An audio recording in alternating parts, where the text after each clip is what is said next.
Monsieur le Président de l'Assemblée nationale, Mesdames et Messieurs les députés, à nouveau, je me fais le devoir et le plaisir de venir ici, dans le temple de la contradiction politique constructive, vous entretenir sur l'état de notre nation. Honorables députés, alors que le monde s'enfonce globalement dans un cycle d'incertitude et d'instabilité, que les foyers de tension se multiplient ici et là, déstabilisant l'économie mondiale, que la démocratie, l'ordre mondial, la coopération internationale et le climat paraissent plus que jamais mal en point, le Bénin continue, sans tapage, d'avancer sur le chemin de son développement et de la consolidation de son unité. Nos succès sont incontestables dans tous les domaines, même si leurs effets ne sont pas toujours immédiatement perceptibles. Le seul domaine dans lequel nous sommes toujours à la peine reste celui de la lutte contre le terrorisme sur la frontière nord du territoire. Malgré nos efforts qui nous permettent de contenir le mal, voire de le faire reculer, nos forces de défense et de sécurité positionnées sur nos lignes de frontière nord continuent d'être éprouvées par des terroristes en totale liberté dans des pays voisins. Cependant, je peux vous affirmer que les investissements qui sont en cours, tant en matériel, en infrastructure qu'en ressources humaines,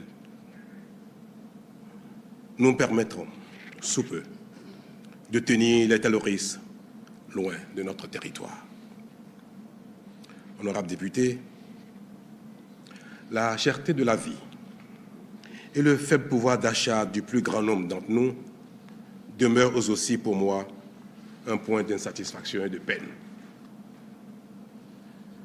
Mais en vérité, un pouvoir d'achat suffisant pour chacun de nous tous n'est-il pas l'objectif final de notre action commune?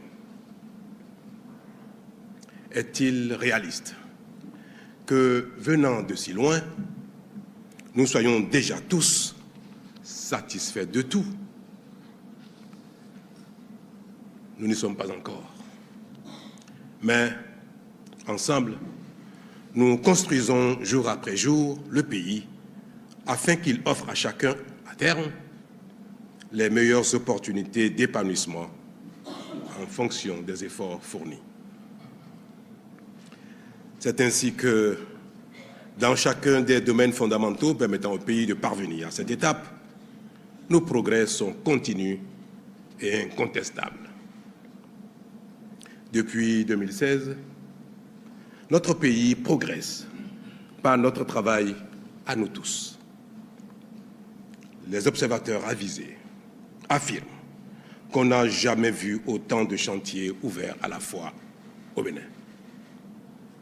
L'eau potable n'arrête pas de gagner de plus en plus de localités et s'établit en cette fin d'année à 80% de taux de pénétration de la population contre 42% en 2016. Le retard que nous avons pris en raison des nombreux échecs de forage dans les régions difficiles est en train d'être rattrapé. Il en est de même dans le secteur de l'électricité où nous sommes victimes de notre propre succès en ce que l'explosion du branchement des ménages et l'arrivée d'un grand nombre d'industries gourmandes en énergie électrique dépassent largement nos prévisions et planifications. Mais nous serons au bout de nos peines dans les 24 mois à venir. Dans le secteur des infrastructures, la cité ministérielle, la cité administrative d'Abomey-Calavi, les cités départementales, les multiples édifices administratifs et d'institutions, les innombrables marchés, modernes, ruraux et urbains, qui font de plus en plus notre fierté comme jamais, et j'en passe, témoignent de nos prouesses sans pareil. Le secteur de la santé n'est pas en reste, et le meilleur s'annonce déjà. Le centre hospitalier universitaire international d'Abomey-Calavi, l'hôpital de zone de Savé ou celui de Tchaourou sont autant d'exemples qui nous donnent l'avant-goût de ce qui est en cours. Dans le secteur productif, notre dynamisme reste soutenu et enviable. L'industrie, l'agriculture, le commerce, les services et l'artisanat progressent de manière remarquable. La mécanisation agricole est en train de connaître un succès et une pénétration dépassant toutes les prévisions. Il en est de même pour l'industrialisation du pays, dont la vitesse surprend tout le monde avec ses exigences de matières premières agricoles, suscitant quelques controverses et justifiant ainsi que le progrès nécessite souvent des sacrifices. Quant au bon fonctionnement de notre administration publique, le constat reste éloquent, même si beaucoup d'efforts restent à faire. Elle se dépolitise complètement pour être plus efficace et le seul critère pour y accéder est définitivement le mérite. Nos services publics se dématérialisent et sont de plus en plus accessibles aux usagers, faisant reculer les tracasseries et la corruption. L'école béninoise a oublié les années scolaires irrégulières émaillées de grèves sauvages. Le microcrédit s'est définitivement débarrassé de l'allégeance politique et du rançonnement, et le nombre de bénéficiaires ne cesse de croître.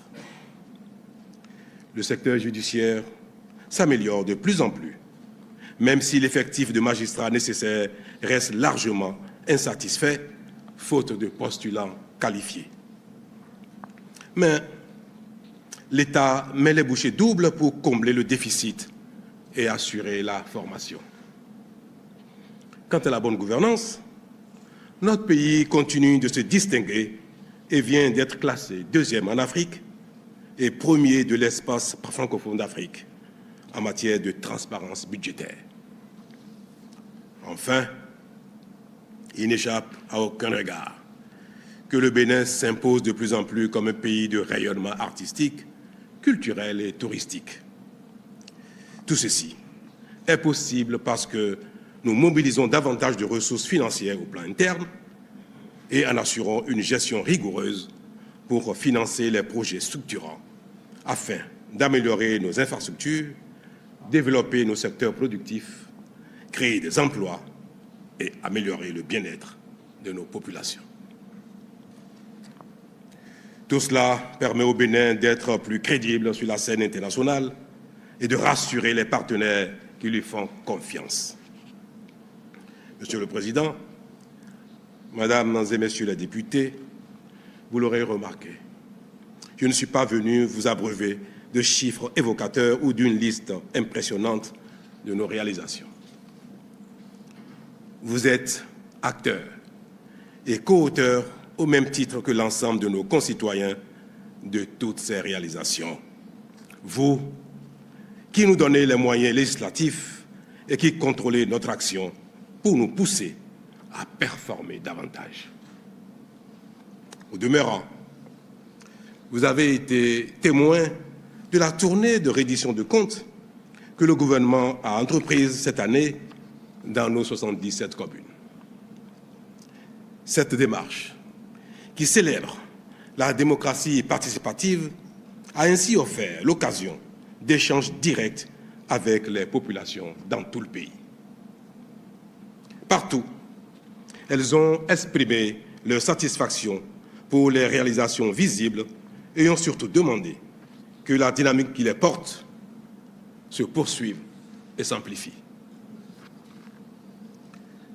Et au cas où nous-mêmes, Béninoises et Béninois, acteurs au quotidien de ces avancées, ne les remarquons pas parce que nous avons encore des attentes insatisfaites ou parce que nous restons parfois enfermés dans le déni de nos propres succès, il y a des regards extérieurs qui nous observent, nous félicitent, nous envient et nous rassurent que nous sommes sur le bon chemin. À titre illustratif, le Bénin vient d'être classé par les organismes spécialisés parmi les 25 destinations touristiques les plus prisées au monde pour l'année 2025.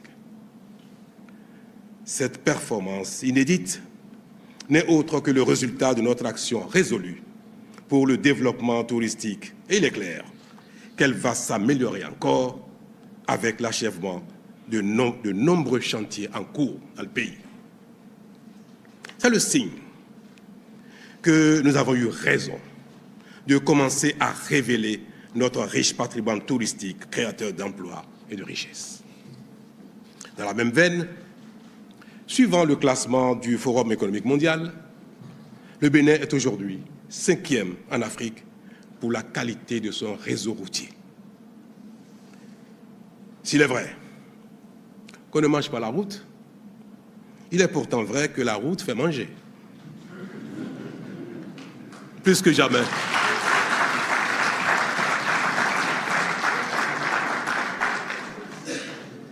Plus que jamais, nous pouvons affirmer que le chemin du développement passe par le développement de la route. La preuve est que partout, nos concitoyens en réclament davantage en précisant que c'est bien de la nouvelle qualité de route qu'ils parlent.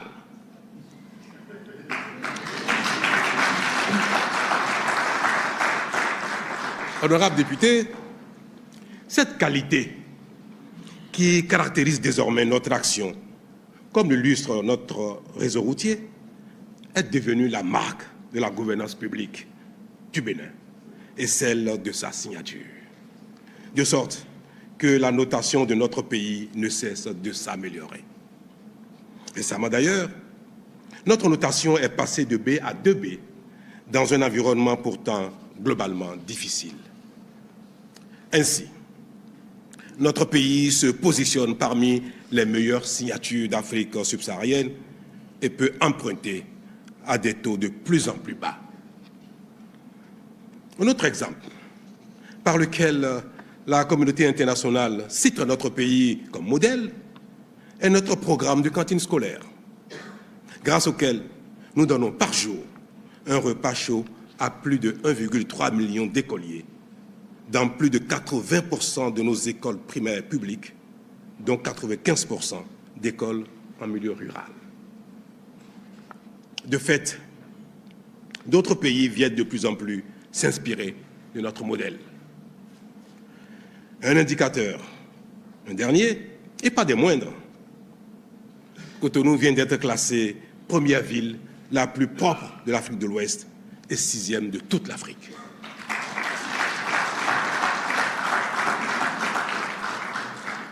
Cela est certes flatteur, mais notre volonté est de faire toujours mieux, car nous avons vocation à être les meilleurs partout.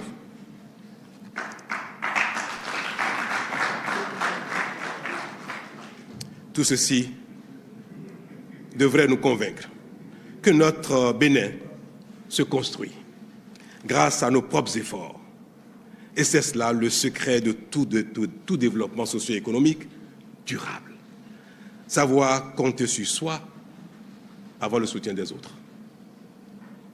Mesdames et messieurs, les représentants de la nation, mais à quoi devons-nous une telle dynamique qui nous vaut les prouesses remarquables que le monde relève et apprécie, dans un contexte où nous n'avons encore mis en évidence aucun gisement minier? L'ampleur et la qualité de nos réalisations tiennent de notre volonté de changer le destin, de notre ardeur au travail, mais davantage de l'état d'esprit qui nous caractérise désormais. Cet état d'esprit, c'est celui d'avoir pris conscience que seul notre travail peut nous sortir de la pauvreté et nous offrir les conditions de vie auxquelles nous aspirons tous. Cet état d'esprit, j'en ai la conviction, a inspiré nos guépards dans leur campagne de qualification pour la Coupe d'Afrique des Nations de football édition 2025. Et il leur a permis de surmonter les difficultés, même lorsque cela paraissait impossible, pour revenir sur le devant de la scène continentale. Et j'ose croire qu'ils y puiseront désormais les ressources pour s'y maintenir et viser encore plus haut. Monsieur le Président, honorables députés, viser plus grand et plus haut, au-delà des individus et des petits groupes, doit être aussi le leitmotiv de notre pays dans son ensemble. C'est cela qui va accroître nos performances, les densifier, les porter à l'échelle afin qu'elles impactent de plus en plus et durablement la qualité de vie. Pour y parvenir, nous avons besoin aujourd'hui et surtout à l'avenir de ressources humaines aptes, capables d'exploiter au mieux leurs capacités au service de la nation. Or, il est un fait que le retard de croissance affecte particulièrement les enfants au cours des 1000 premiers jours de leur vie, c'est-à-dire du 3e mois de gestation jusqu'à l'âge de 2 ans, période durant laquelle le cerveau de l'enfant se développe pour l'acquisition du potentiel cognitif nécessaire à la construction du capital humain. C'est pour cela que le gouvernement a initié le projet de supplémentation nutritionnelle des 1000 premiers jours qui vise à préserver nos enfants des préjudices irréversibles des carences nutritionnelles durant cette période et ainsi leur permettre de grandir en bonne santé avec la préservation de tout leur potentiel cognitif et intellectuel. Grâce à ce projet, dont la phase pilote est déjà en cours et qui sera bientôt généralisée dans tout le pays, nous fournirons gratuitement des suppléments nutritionnels aux femmes enceintes, aux femmes allaitantes et aux enfants de 6 à 24 mois. Mieux, les frais de consultation prénatale dans les centres de santé publics seront pris en charge par l'État pour faciliter l'accès aux suppléments nutritionnels au plus grand nombre de femmes enceintes ciblées par le projet.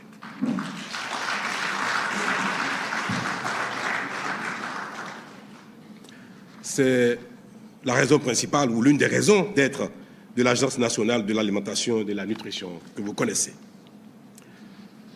Mesdames et Messieurs les députés, associé à cela, la pertinence et la qualité de l'éducation et de la formation constituent les prérequis indispensables dans le processus de développement socio-économique.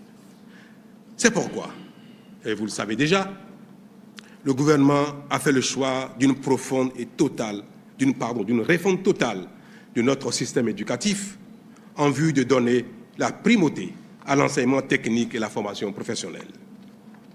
Là-dessus, parce que les travaux de construction, proprement dit, n'ont pas commencé, je sais que certains doutent encore de la réalité du programme de mise en œuvre de 30 lycées techniques agricoles, de 8 écoles de métiers dans le secteur de l'énergie, du numérique, des bâtiments et travaux publics, de la menuiserie, du bois et de l'aluminium, de l'eau, de l'assainissement, de la maintenance des véhicules et des équipements industriels, du tourisme, de l'hôtellerie, de la restauration, de la mode et du textile. Je comprends les impatiences, mais je voudrais faire observer que les études techniques ont pris du temps, plus de temps que prévu, en raison des standards que nous exigeons désormais au Bénin. Elles sont maintenant achevées. Et les travaux de construction et d'équipement de ces écoles de métiers, de ces lycées agricoles, démarreront dans les tout prochains mois, avant la fin du premier trimestre 2025, sachant que les ressources financières nécessaires sont déjà disponibles à plus de 440 milliards de francs CFA.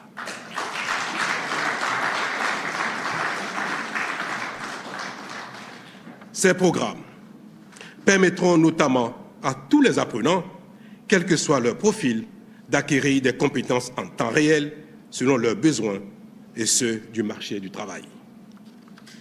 Il est à rappeler, dans la perspective de cette révolution qui s'annonce comme pour notre secteur éducatif, le gouvernement finance depuis quelques années déjà la formation sur place et à l'étranger de plus de 700 nouveaux enseignants devant servir dans le sous-secteur. De même, un programme de recyclage et de perfectionnement est en cours de préparation à l'endroit des enseignants en situation de classe. Enfin, pour être complet sur ce sujet, je voudrais rappeler que le gouvernement a entrepris de mettre en place pour la rentrée scolaire 2026 6 lycées scientifiques et 2 écoles normales supérieures scientifiques de référence internationale. C'est dire, mesdames et messieurs, que l'année 2024 qui s'achève a consolidé nos acquis et poursuivi la dynamique au-delà de nos attentes. Fort de ce constat, je m'en voudrais de ne pas vous exprimer, honorables députés, toutes tendances politiques confondues, ma conviction, largement partagée par la plupart de nos concitoyens et qui se résume comme suit. Le Bénin, notre pays, a trouvé son chemin. Et cela est irréversible. Peu importe l'opinion et le souhait des nostalgiques en quête d'un retour à notre passé honteux.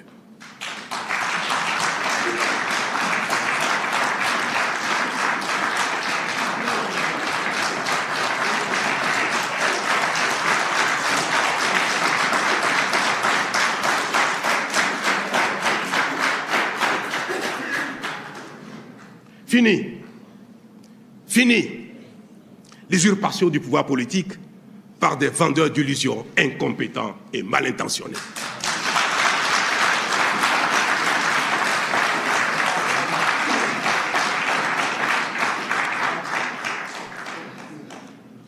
Aucune supplication, aucun râlement, aucune menace ne nous fera reculer.